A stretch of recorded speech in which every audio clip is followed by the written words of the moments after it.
Imagine getting arrested for being ugly, or needing your husband's permission to wear false teeth, or being publicly humiliated just because you're single. Sounds like a comedy sketch. Nope, these were actual laws. Today we're diving into the weirdest, funniest, and most bizarre laws in history. And trust me, number 3 will make you question humanity. Let's begin in Chicago, 1881, a time of industrial growth, horse-drawn carriages, and a law that made it illegal to be ugly in public. Yes, the law stated, no person who is diseased, maimed, mutilated, or in any way deformed, so as to be an unsightly or disgusting object, shall be allowed in or on the public ways or other public places. People could be fined, even arrested, simply for looking a certain way. This law wasn't about aesthetics.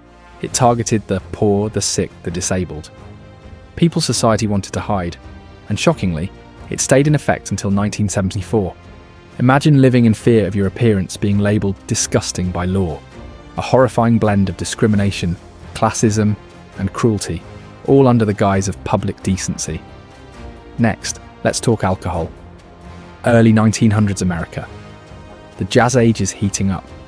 But if you're a woman in a bar, you better have a man with you. Because in many US states, women couldn't buy alcohol unless accompanied by their husbands. Bartenders were fined for serving unaccompanied women. Why? Because drinking women were considered morally dangerous.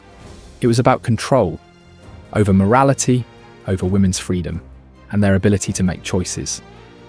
Imagine being an adult woman told, "Sorry, no husband, no beer." This wasn't prohibition. It was patriarchy with a twist of lemon. Now for a law so specific. It's almost beautiful. In Georgia, it's illegal to tie a giraffe to a telephone pole. No, really.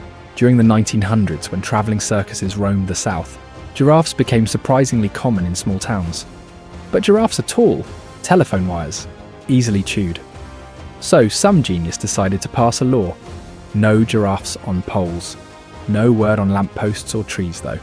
This law is still technically on the books, which means if you ever find yourself in Georgia with a giraffe, tie it responsibly. 1850s, where women needed written permission from their husbands to wear false teeth. Let that sink in. A grown woman, with no teeth, needing her husband's blessing just to chew. This law wasn't about dental safety, it was about control. Teeth were considered cosmetic, and women weren't allowed to change their appearance without a man's approval. Imagine, "Dear Sir, I approve of my wife having molars. Sincerely, Mr. Jenkins." Horrifying, hilarious, and a window into a world where patriarchy had legal bite. Welcome to ancient Sparta, land of warriors, discipline, and public shaming. If you were a bachelor past a certain age, you were punished. Not jailed, not fined, but forced to march naked through the city. While singing, mocking yourself. Children would throw things. Women would laugh. All because you didn't get married. Why? Sparta needed soldiers. Soldiers needed families. Families came from marriage. So bachelors were seen as freeloaders. The law wasn't just punishment. It was a performance. Sparta weaponized shame, turning loneliness into a parade. Finally, we head to 14th century France, where animals were put on trial. You heard that right. Pigs, rats, donkeys, tried, convicted, sometimes executed. One pig was hanged for killing a child. A group of rats were tried for eating crops. When they didn't show up, the rat lawyer argued they were afraid for their safety. The judge agreed. Imagine a courtroom where the accused is a goat and the defense is, "My client pleads bah." These trials were symbolic. They reflected beliefs that animals, like humans, had moral agency. But still, a pig in a courtroom.